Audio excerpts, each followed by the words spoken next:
episode 368. I'm your host, Blain, and I'm joined by my very favorite co-hosts, Matt Smith and Trege Wilson. Good evening. Peace. So it's been a while. It's been a minute since we've been on together. Holidays for most of us. Matt decided to work when everybody else was floating down the river with a beer in their hand. So, yeah, sucker.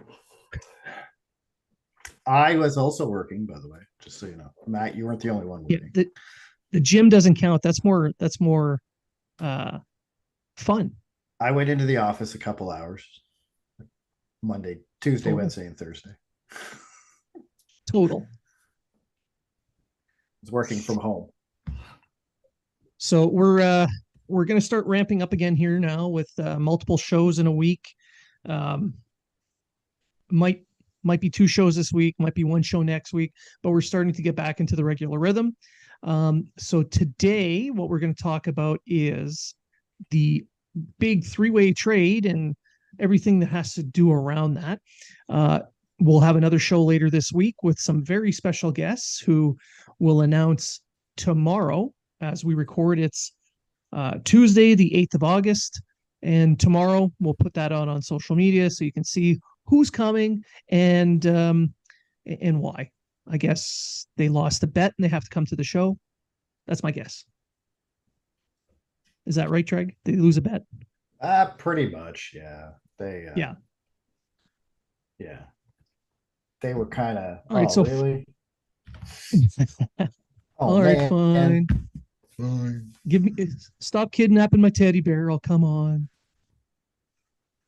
All right, so for this episode, in episode 368, we're going to talk about the 3-way trade. So the Canadiens, Penguins, and Sharks engaged in a ménage à trois trade. Everybody finished with a happy ending. Yeah. It's been a happy ending for all. So the Penguins get Erik Karlsson with 13% retained by San Jose at $10 million on their cap hit for 4 years. They get Dylan Hamolka. I don't know. It's an AHL player.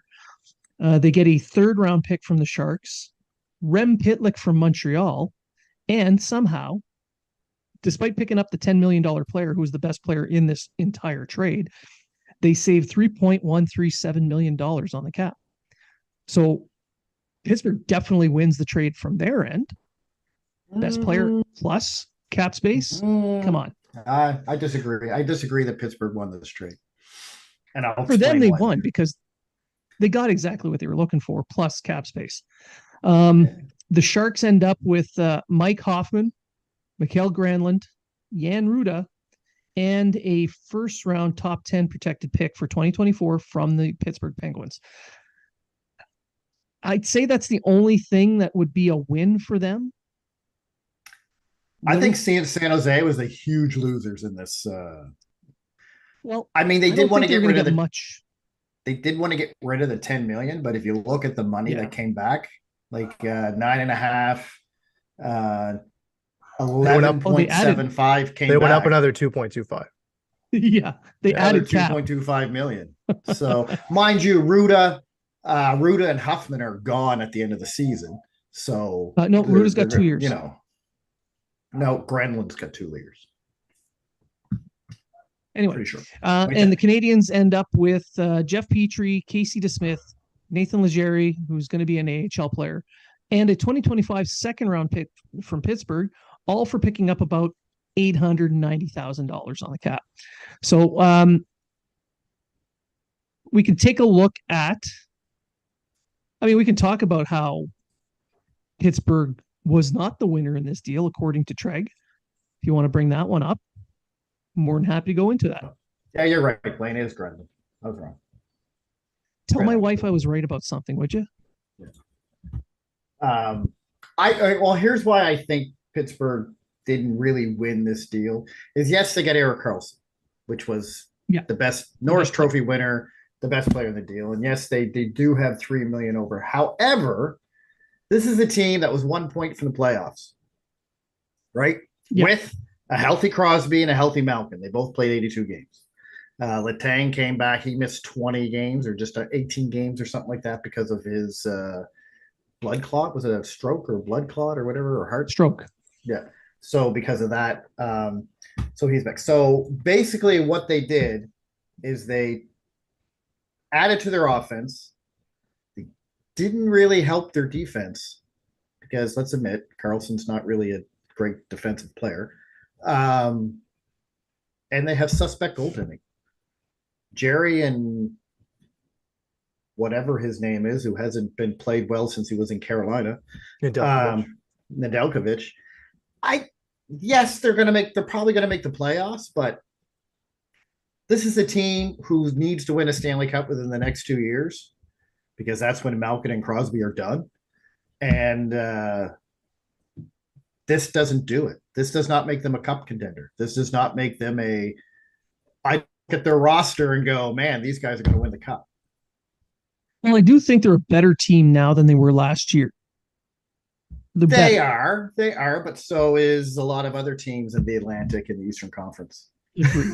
Absolutely agreed. Right. But this is one of those cases where the president who hired the GM himself decided that they had to at least try to put a team in there that could, look good trying to win. Because you don't do that. You don't leave Crosby and Malkin and Letang out to dry. He missed having a core four.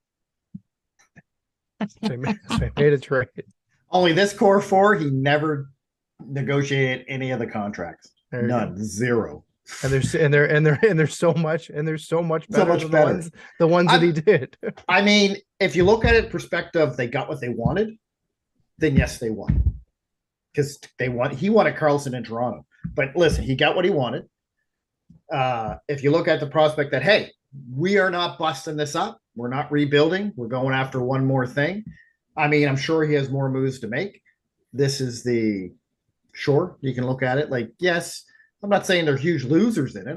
That's not what I'm saying. But what I'm saying is, in my mind, for what they seem to be wanting to accomplish, which is win a cup, I don't think it puts them there. I don't think it moves the needle that far. I think it pushes them. I think it pushes them into a playoff spot. Yes, I would say it pushes them into a playoff spot, and that's depending on if everyone stays healthy. Yeah, Malkin and Crosby and Letang all have injury issues, and that's adding on to the moves that they've already made, bringing in guys like Riley Smith and Eller and Achari, Ryan Graves, those kind of guys that are kind of, I don't know, kind of like safe. They're safe players to pick up.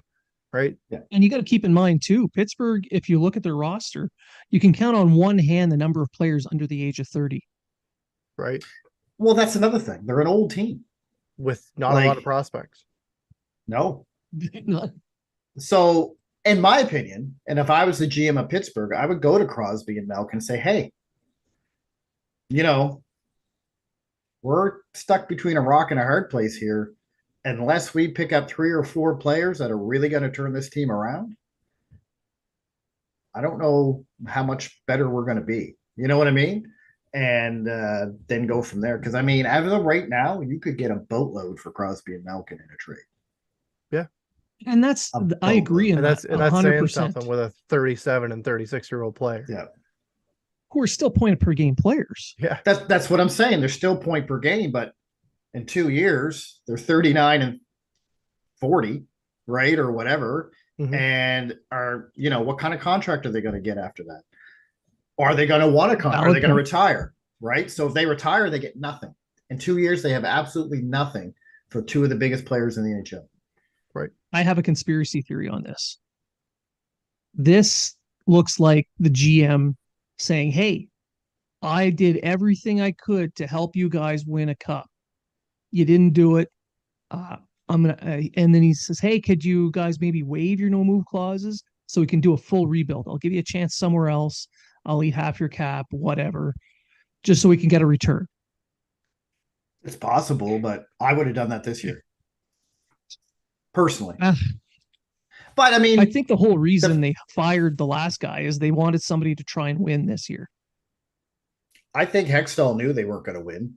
Knew they didn't have the team to win, and he just said, all right, I'll do what I can, but I'm not gonna, because he didn't want to give up assets. He didn't want to give up his draft picks because he knew what was coming down, which is smart. I mean, he didn't really pick up. I see why he got run out of Pittsburgh. I do. I get it.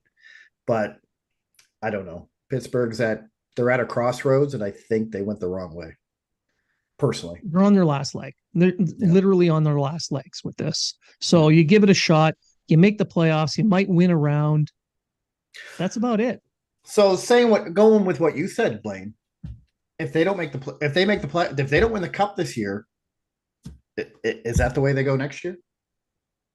Because both Malkin and Crosby in their last year of their contracts. No, Malkin's got 3 years. Malkin's got 3 years? Malkin's got 3 and Crosby's got 2. Okay, because I know Letang got like 5 years left or something like that. Yeah, he's got 5 left. Yeah, Carlson's got 4. Okay, all right. Well, still, so I can see them go 2 years on this. Yeah. Okay. I would say at the end of this year, like they don't make it this year, and then you've got Crosby in his final season, which is next year. That's the conversation that'll have to be made, especially maybe if the season doesn't start off too well for them, or if there's injuries or anything like that. I don't see Sidney Crosby wearing another uniform. Montreal's, right? Well, Montreal will have the money for him, right? They will. Yep. I don't see him leaving. I mean, if you think about it, have Evgeny Malkin for $6.1 million for the next 3 years. Yeah. One of the best players in the league, making less than William Nylander. Crosby at 8.7, making half of what Butt Boy is going to make there, Matthews. And I say Butt Boy because he showed his ass, not because of anything else. You mean the porn stash guy? Yeah, Ron Jeremy lookalike. The Ron Jeremy wannabe. Fucking Butt Boy. Is that with an I or a Y? I meant that in a non-gay way, or however you politically correctly say that nowadays. I was thinking of when he bared his ass to that woman, and that's all I could come up with. Anyway. Oh, yeah. That's what I was thinking about. Anyway. Mr. Bikini Bottom. That's right. So, I mean, you got 2 of the best players in the league for under $10 million. Yeah. It's got... So I mean, it's not going to be hard to move those guys and get ridiculously good assets for them. I don't know how to get rid of that hand gesture. There it goes. How do you follow that? Yeah. Oh hell. Listen, it's my mission to get us canceled. So yeah. So other than Pittsburgh, there were other teams involved. Yes. Anyway, now that we're gone with Pittsburgh, let's just all agree San Jose totally lost this. I'd say so. They were definitely on the bottom for sure. More than likely, yeah. I mean, you give up the best player in the whole deal, and you take on cap, and all you get in return is some flotsam and a top 10 protected pick. This just points to the fact they wanted to get rid of him. And that pick, okay, so say Pittsburgh does go to the Cup. Now you're picking 31 or 32. Yeah. Or you're at least picking 17 or higher if they make the playoffs. So I mean, you could flip Hoffman at the deadline if he's having a halfway decent year. You could flip Granlund. You could flip Ruda. But what are you going to get for these guys? Not a heck of a lot. Maybe at the best, a second round pick out of one of them. Not for the salaries of Huffman and Grenlund. Ruda maybe because he's only 2.7, but they could retain 50% of each, I guess. This just screams the Sharks needed to get out from under the Karlsson contract. It does, but for the time being, it puts them in a worse cap situation, which doesn't make any sense. For now, I don't think they care too much about that part. Yeah, short term, they're rebuilding. Short term, it does. Yeah, short term, it does. And I don't think Mike Grier really gives a shit about that part. He'll get under the cap, and the team will be bad. He's just going to be hoping for some individual success for some of these guys, so he can flip them for picks. Yeah, they're in a rebuild. But what picks are you going to get? I mean, they have 1, 2, 3, 4, 5, 6, 7, 8 UFAs next year. So they'll be well under the cap next year, but yeah, they're going to be selling like mad. Yeah. I mean, they got what? They got 4 top 60 picks in the next 2 drafts. They need to add to that.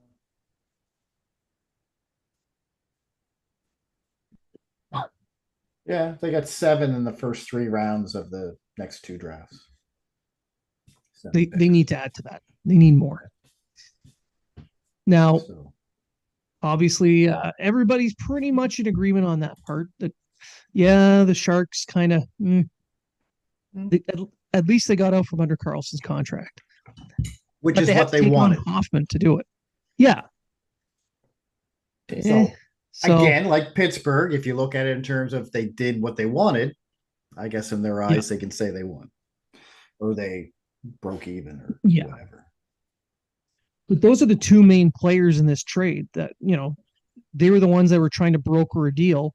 And then in swoops the Lex Luthor of the NHL, Kent Hughes. I think this was a genius. Bald, get it? Yeah. He's fucking bald. We get it. We get it, Blain.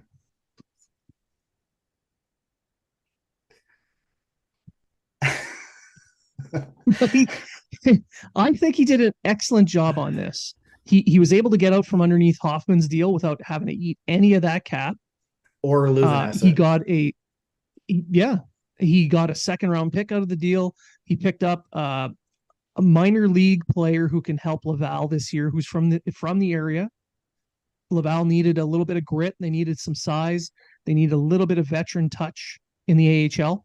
They got that at Legary. They picked up another goaltender, Casey DeSmith, whose numbers in Pittsburgh were pretty good over his time there. Had a great World Championships.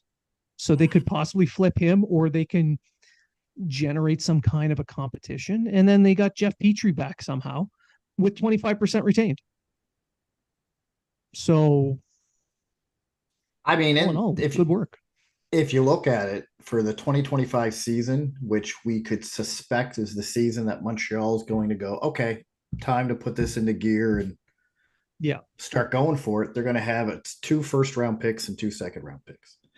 Now with Pittsburgh's, because they have Calgary's 2020. Okay. As of right now, they have Calgary's 2025 first-round pick. Maybe 2037, sort of, we don't know. Or it could be 2026 or 2024 or something. Anyway, Jeff Petry, I do believe is going to be flipped before the season starts. I don't think he plays in Montreal. We'll get into that a little bit deeper here in a minute. But in the end, I think, and if you watch the Hockey Writers, I just wrote an article about that came out this afternoon.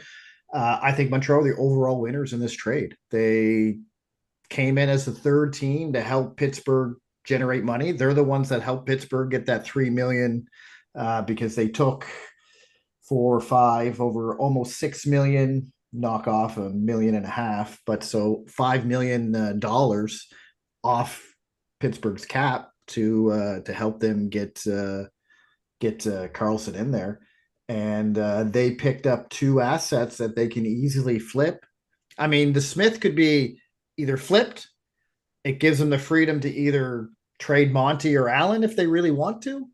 And it gives them protection for Caden Primo in case he gets picked off waivers. It gives them a goalie to have in Laval, like a solid goalie to have in Laval if DeSmith doesn't make the team. And like you said, it gives competition. Like now Allen and Monty are kind of like, oh, wow, this guy's in here. And DeSmith has an NHL resume. So it's not like he's, he's a quality backup for any team that'll want to have him. So before we came on air, Matt and I were discussing DeSmith. Now, Matt, you had a couple of really good points on that. Why don't you share them now?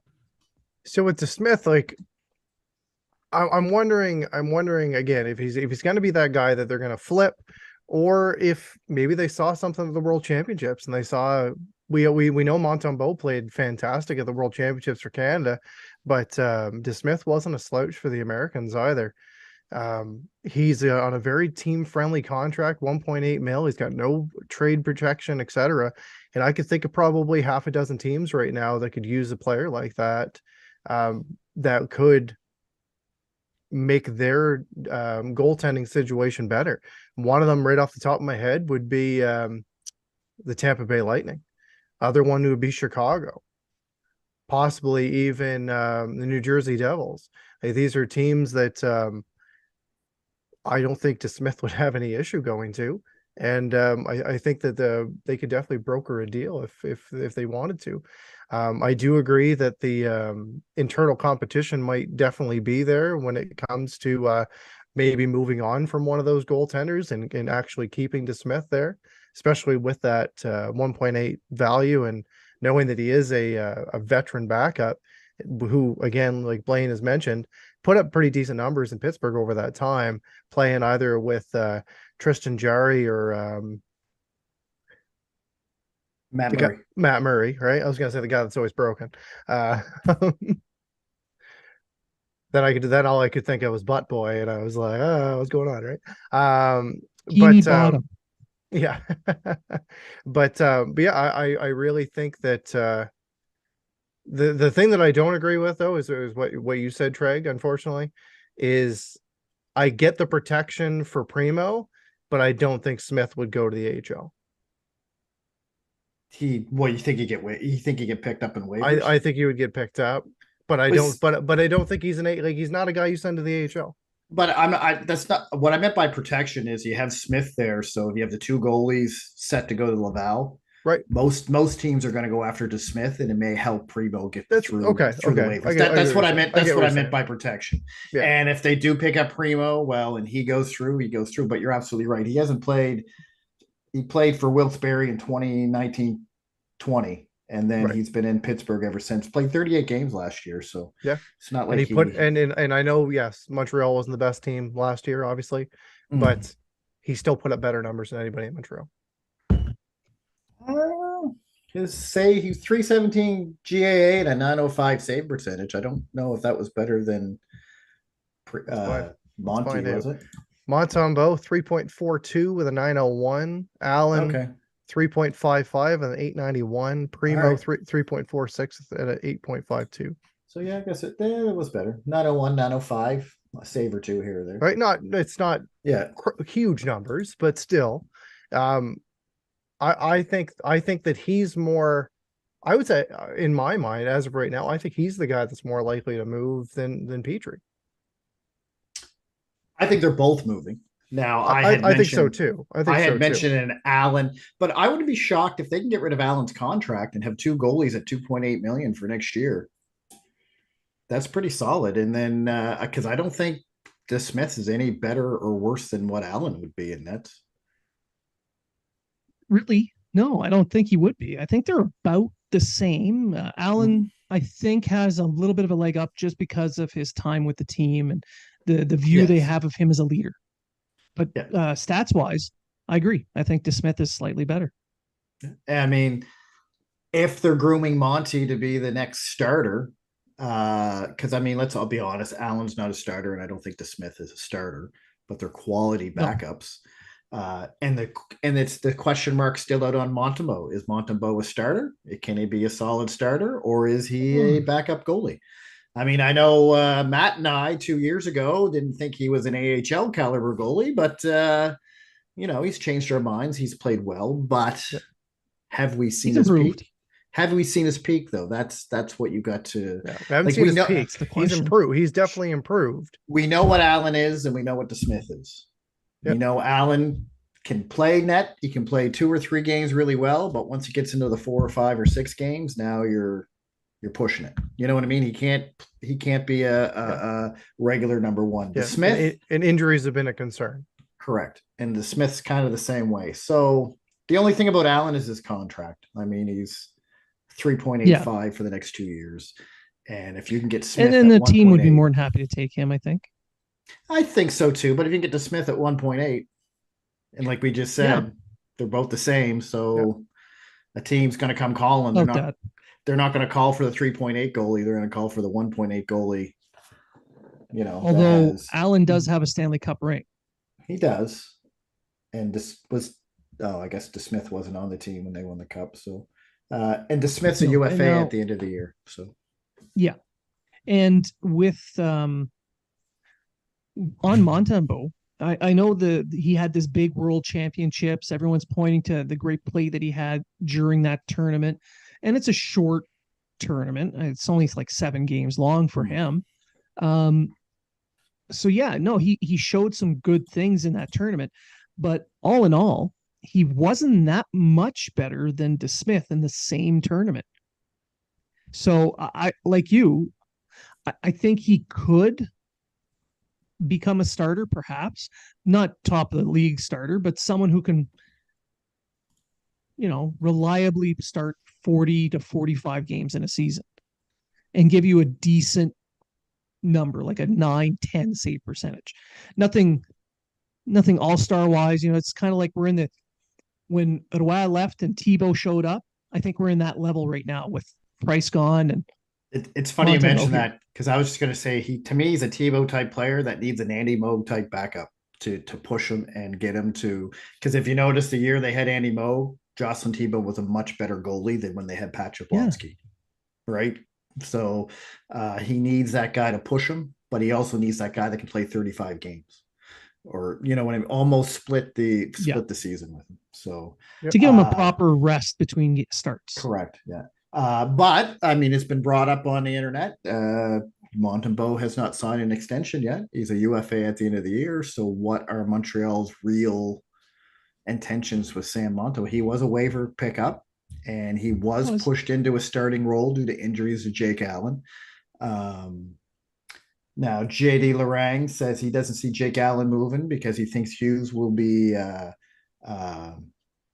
committed to him because he signed him to that extension, that 2-year extension for 3.8. And he thinks Hughes is loyal to the people that he signs, which makes sense. That does make a lot of sense. And you brought up the leadership in the fact that Jake Allen's a good guy in the locker room. And he really likes being in Montreal. So it'll be interesting to see what they do. My mind is looking at Petry and DeSmith both being flipped. And a reason I say that is because there's been no presser. Hughes has not contacted any of the players' agents or any of the players themselves. There's been no talk between the team and the players. There's been nothing. And to me, that sounds like Hughes is working the phones, or he's on vacation in Bora Bora, and he won't be back till. No, he's back next week. He's back next week. He had to make this call. And another part of that trade was Pitlick going out. Correct. So Pitlick went to Pittsburgh. So you have Hoffman gone and Pitlick gone. It's that's not really to save money. I think that was more of opening a door for the young guys like Ylonen, Harvey Pinard, maybe someone like Roy or someone else to be able to compete for those 2 NHL jobs. Emil Hymanen, I think it's going to compete. Yes, that's a good name to bring up, because he showed a lot of really good things in the AHL last year in his short time, but he played also great in Europe as well. He's also waivers exempt. Pitlick likely would have, if he would have stayed, he would have went to Laval. But now this gives Laval a top 6 option for one of these players to move into. But whether it be Heineman, whether it be Mesher, right? One of those fellas, right? So when Sean Farrell. Yeah. When you move Huffman, you guarantee Ylonen or RHP a spot in Montreal. Yeah. Right? The problem is you need a spot for both of them. Because Ylonen is not waiver exempt. He just signed his contract, but RHP is. So is Slafkovsky. So that's the debate I'm having, and I bring this up a lot on social media, that if RHP doesn't make the team, it's only because of his waiver exemption, and they don't want to lose someone like Ylonen to waivers. Whether they would lose Ylonen to waivers is iffy. Maybe they take that chance. But then you have a guy like Hymanen or even Sean Farrell, who could, like if Hymanen has a great training camp, he's pushing someone out. I think anyway. Look how good Owen Beck looked last year. I know it was more out of necessity why they had to keep him, because everybody at center was injured, but he showed up and he had a pretty good game. People were asking, like, who is this guy? And he's a he's a case too, because it's either there or the OHL. Yes. Yeah. So, yeah. And more likely he's going to the OHL. They've got so many positions in the professional levels to be filled. I can see him doing kind of what Suzuki, like Suzuki. Yes. The year that he ended up going back, he was like, I'm just going to dominate everybody. And he did. Right. Mm-hmm. So, and then he came to Montreal, and, you know, fast forward a few years and he's the captain of the team. So I truly believe guys like Farrell and Massar and Kidney and Waugh, they want to keep them in the AHL for as long as they can. Yep. Personally, that's what I think. Yep. So they're really going to have to, they would really have to blow the doors off everybody during training camp and in the preseason. Yep. Now, to me, Heineman's the guy I think that's going to cause some issues with who to pick, because I'm telling you, if RHP played well enough, he should earn a spot. I don't see them putting Slafkovsky in the AHL. I really don't. Whether you think he should go there or not, I don't see them doing it. Ylonen, I think, deserves a spot in Montreal. He there's nothing more for him to do in the AHL. RHP, I'll be interested to see how RHP does, because I don't see him in the top 6. Whether he goes down because of his waivers exemption or not, he has shown that he belongs in the NHL. Correct. And he's going to give you more day in and day out than Hoffman was. Yes. Exactly. Right. And again, the only reason I think he goes to Laval is because of that waiver exempt and the fact that they don't want to put Slafkovsky in Laval. Because Slafkovsky's waiver exempt as well. I mean, that would be the only reason I think they put RHP down there. Or they throw Ylonen hoping he doesn't get picked up. One or the other. I mean, if I had a choice, I think that's less likely. Yeah. If I had a choice, I think it'd be RHP, but I'm thinking if Slafkovsky went down, it would be like a PR nightmare for the team. Right. I think it would. I really do. The fan base is split. But with the amount that they've highlighted his training and him getting better and him, you know, finishing school and all this other stuff and coming to Montreal, and Mesher's supposed to be living with them and all that kind of stuff. I just think if they sent him down, it wouldn't look good on the team. It wouldn't look good on him. Even though it might be the best place for him. I think they should do the best thing for him. I personally believe, and I'll die on this hill, I personally believe they were working on other things besides his offensive game when he was in Montreal. They were. And I think that's why you didn't see as much of his offensive game. And I think this is the year that they just say, okay, we now you got to play your game. Keep your head up and play your game. And we'll see what happens, I guess. Now, I'm okay with him going either way, to be honest with you. Yeah, of course. I think we're all in agreement on that one. That it all makes sense. That all makes perfect sense. Yeah. And to wrap up the whole Pitlick side of it, he made a trade demand. He wanted a chance to make an NHL impact, something that he was definitely not going to get in Montreal. We just talked about it a little bit before going on to talk about the prospects. And that's the reason why he wasn't going to get an honest chance. Even if he went to Laval and worked his tail off, the call-up was unlikely because of that. So asking to go somewhere else to get a shot, Pittsburgh's a good place for him. He can be a fourth-line center. He can play wing. He brings some speed, and there's really nobody pushing him from behind in Pittsburgh because they've got no real prospect base. So it makes sense. From Happy Hour would love to push Rem Pitlick from behind. She loves that guy. So, oh, Beth, we love you. We love you. She was very upset that he was moved. She was, yeah. But on to the main portion of this whole deal, and that's Jeff Petry. And Matt, you mentioned how nice thumbs up. Yeah. You mentioned how they're looking at flipping them. So, yeah. What do you say about Petry? What's your view on that? So again, another guy that could easily be moved out, and the fact that the Montreal Canadiens were able to bring Petry back with retained salary. So now instead of that 6.25 cap hit, he's just over, he's like 4.68 or something like that, right? But you look at if they wanted to flip him at 50%, well, then you're looking at, just under 2.4, right? If you take a guy that is a top 4 defenseman on most teams at 2.4 mil for 2 more years, that can give you 22 minutes a night, 23 minutes a night, got some size, play with some size, can block some shots, can contribute to a power play, etc. I think a lot of teams will be lining up to get a player like that. However, Ken Hughes doesn't make trades just to make trades, and I think we've noticed that with him already.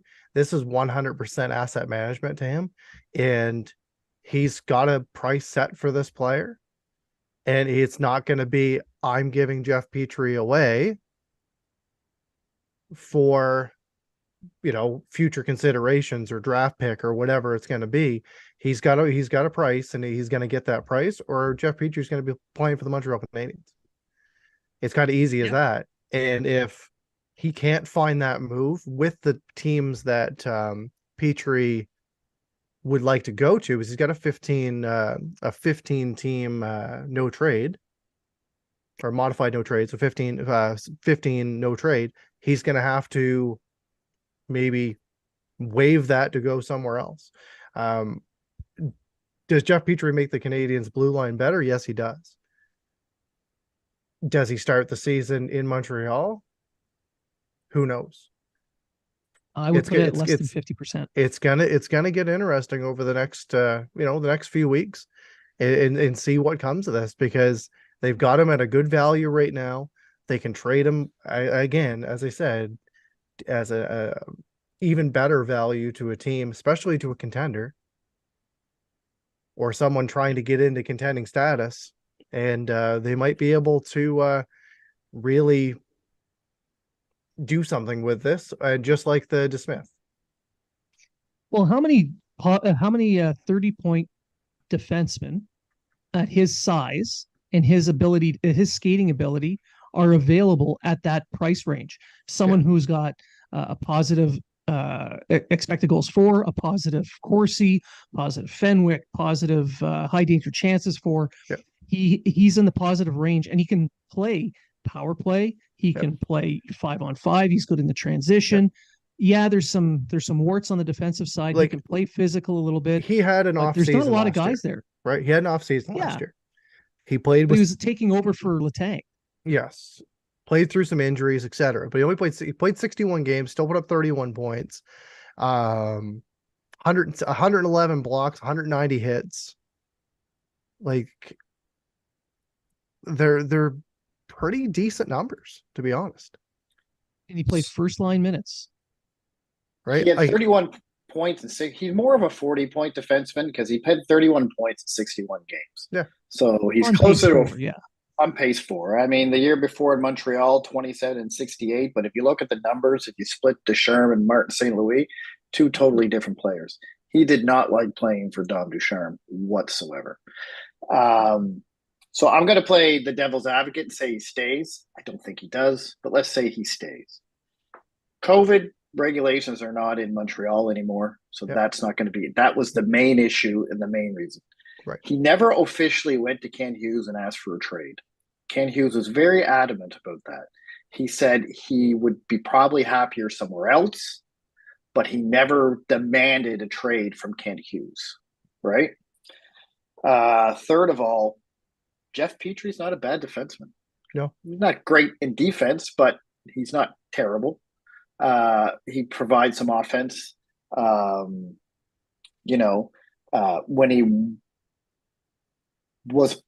When he's not the number one guy, he's a better defenseman. He doesn't need to be, and he won't need to be. And he won't need to be, because I personally, I think if you really look at it, Matheson will be the number one guy. Yes.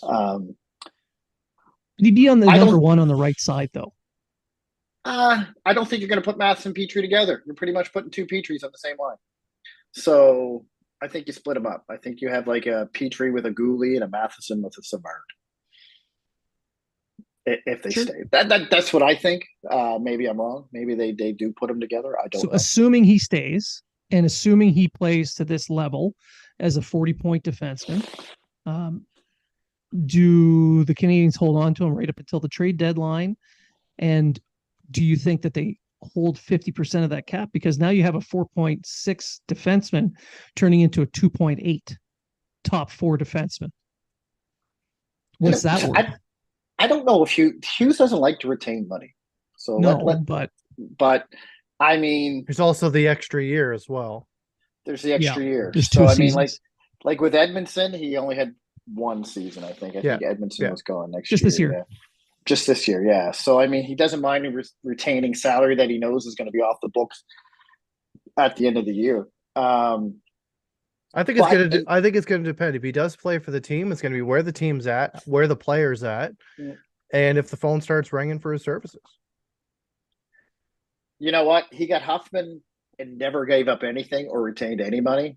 So who knows? Maybe he does the same thing with Jeff Petry. But going back, I think he does. Going back to your point, though, Blain, I do too. I think he retains money, but but going back to your point, Blain, like it's a guy that he played 500. He played 508 games in Montreal. He knows the city. His wife and his kids love the city. They've said nothing but good things about it, right? Until COVID hit. Other than the COVID part, right? But you know what? That was rough on a lot of players. It was rough on a lot of teams. Yeah. But again, I'm not gonna say COVID's not a thing anymore because there's a new variant out there apparently. But it's the restrictions aren't there. It might make, if he does stay, it might make it again back to that comfort level that he had prior to, where he had his better seasons in the league and he didn't have this weighing on him. Yeah, I can see that. But another thing may be that his wife and his 4 kids aren't in Montreal with him at the same time. And I think that was the bigger issue for him. Right. When his wife took the kids back to Michigan because of the regulations, that's when he took a massive dip. So, I mean, it makes sense. We've all been away from our families. You do better with your family around. So if she doesn't go with him and he does play in Montreal, he may not play as well, which is another reason why I think Hughes is really pushing hard to get him out before training camp. Yes. Eric Engels is almost convinced that he's going to be gone before the season starts. Well, if Eric said it, then It's I mean, he pretty much said he doesn't know if it's going to be sooner, but he truly believes he'll be gone before the start of the season. Right. It's a smart move. It would be the smartest move, I think, for the player and for the team. It's just, what do you bring back? Because what are you gonna say? Like, not even talk about his relationship with Montreal and the fact that he already played there and the fact that we already know he's played there. What do you give up for a cost-friendly top 4 defenseman? Well, that's just it. What do you get back, right? He could possibly get a first-round pick for a top 4 defenseman at 2.3 something million, just under 2.4, especially for 2 years.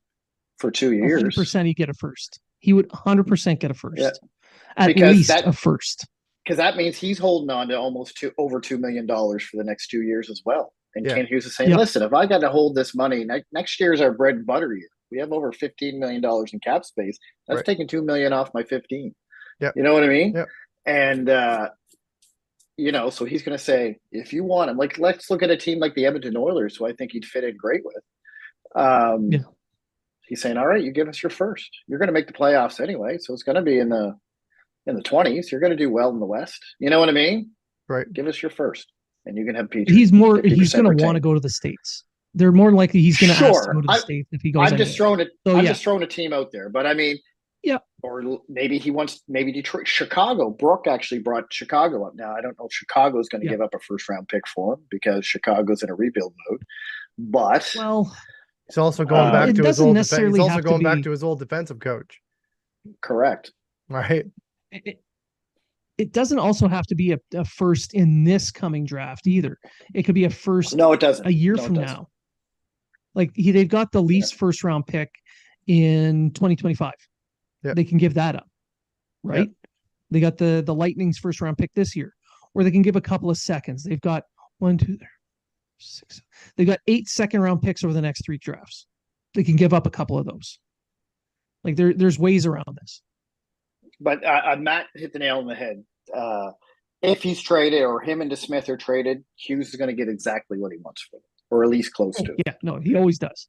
He always does. And if he doesn't, well, guess what? You have an extra defenseman, and Kovacevic and Chris Weidman just become expendable. Especially Weidman. I can see Weidman being shopped around for futures. I think Weidman's a waiver, put on waivers to be thrown in Laval by the time if he's not moved before the season starts. And if that's the case, I think that he would just push for mutual termination of the contract. Then go play. Or he offers him up for futures. Yeah, offer him up for futures to anybody. Whatever. If they take him, great. If not, then yeah. I mean, he's literally. But again, if he doesn't get picked up on waivers, then right. Yeah, it's one of those things. I mean, let's get real. Weidman's making less than Slafkovsky, so it's not going to hurt. No, even if they kept him on the roster and just sat him in the press box all year long, it doesn't hurt a thing. No, he's gone next year at the end of the season anyway. So yeah, he's not really in anyone's way. He's not blocking the path for anyone. He just sits in the press box. Someone gets hurt, throw him in. If he plays plays bad. Someone gets hurt, throw him in until the guy from Laval gets called up, and then put him back in the press box. Yeah. But pretty much. Yeah. But I say yeah. it's 80% that Petry's gone before the season starts, and I would put it at 90% that Petry's gone by the trade deadline, if not before. I don't think he plays a full season in Montreal. 100% he's gone by the deadline. I'd say 80% by, training camp. Yeah. Matt, can you help us with percentages? We don't have our slide rulers. For who? For DeSmith or for Petry? Petry, I'd say 60 stay, 40 go before the start of the year. Ooh. I say it's 50-50. I'd say it's 50-50 for DeSmith. I think he's more of a, because I mean, come next year, all they have for goaltending is Jake Allen. That's it. If they don't re-sign someone or extend someone, I think it's going to be an interesting couple leagues. I really do, and maybe negotiations with Montembeault, if they're in negotiations. He's at a $1 million cap hit this year. He's a UFA at the end of the season. Maybe based on the performance that he had at the World Championships and the fact that they pushed him more or less as a 1A, 1B, but more towards a starting role. Maybe he sees himself as a starter. Maybe he's looking for more money. Maybe he's looking for more term. Who knows? Maybe DeSmith was brought in and it might be a little bit of extra, I don't know, a little bit of a kick in the ass to say, we've got another guy that's that we have on our team now. Yeah. That's right. So I would be assured that Montembeault in his next contract is going to be for more than $1 million, based on his last 2 seasons, especially last season. Right. But really, even based on last season, how much more is he going to get? Like, he shouldn't make that much more. He shouldn't. 2.2 maybe. 2.2 maybe. 2 or 3 years. Again, it's gonna be an interesting few weeks, and it's gonna give us more to talk about. And the fact that going back to some of the other stuff we talked about, this has opened the door for other forwards to come in and to make an impact. And that's, at the end of the day, they've stocked the cupboards very well with prospects. Now it's time for them to step up when the moment comes. And you go into next season, even more guys you got more guys coming off the books. So. Well, 2025 is the big 25-26 is when. Right. That's the big one. That's the big one. Yeah. Evans, Armia, Dvorsky, Pizzetta, Savard and Petry, if they're still there. Kovacevic, Allen, they're all coming off the books. Right. So that's why I think that's the year where they're like, okay, let's start hitting the free agency. Let's start getting the big players. Right. Fill this team up. Fill the holes with good players and determine who in their minor leagues is going to fill those holes, and then what they have left over. Right. Surround them with solid veterans, and away you go. Right. Let's go for a cup. All right. I think we've pretty much covered everything about that trade. We're going to have another episode this week. So before we go, some final thoughts. Matt, you first. I'm selling tickets to Metallica this weekend. So for the 11th and the 13th, it's a 2-day pass. If anyone's interested, throw me a DM on Twitter. If that doesn't happen, I don't sell them, I'm not just going to not go to the show. I'm still going to go. It's just I might be going by myself for day one. So if you're in Montreal, throw me a message and maybe we can grab a drink or something. I'll see you in Montreal. Done. Trege, what about you? Just a minute. I lost my mic. I don't even know what mic I'm on right now. No, we can hear you. We can hear you. Okay. All right. Yeah, no, my Yeti unplugged. I got nothing. 7.5 weeks out from my show here in Halifax, Nova Scotia. It's the Spats Theater. So you're in Halifax and you want to see some bodybuilding in your local area. Saturday, the 30th is when it's going to happen. So that's all it. Right. That's all I have. No, actually, I can give you my dad joke of the day. What would the Terminator be called in his retirement? The Exterminator. The Exterminator. Okay, so you just did one, so now I get to do one. So why don't you feed chips to ducks? Because it ruffles their feathers. Blain, there's a lot of rain coming the next couple of days. So if you need ARC, I know a guy. Blain's like, please just stop. Yeah, just finish he's gonna come to he's gonna come to your house specifically to get rid of that calendar. Yeah. Oh, I am. I mean, I just spent all this time replacing drywall so I had to replace drywall for the smoke damage from the fires. That same drywall had to be repaired because of the water ingress into the house. And doing that twice is still less painful to listening to these dad jokes. That's my final thought. Yeah. That is just rude. But you know what really makes my day? The rotation of the earth. Okie doke. All right. So on that note, I want to thank everybody who actually suffered through that and stayed with us until now. We appreciate you guys giving us a listen. We know that there's a lot of podcasts out there that in this community that everybody loves and enjoys, like Happy Hour, Locked On Canadiens. We just like to be part of that community. We thank you for adding us to your listening list. Keep sending us these emails and the comments and interacting with us on social media. We really do appreciate it. And remember, if you're talking about it,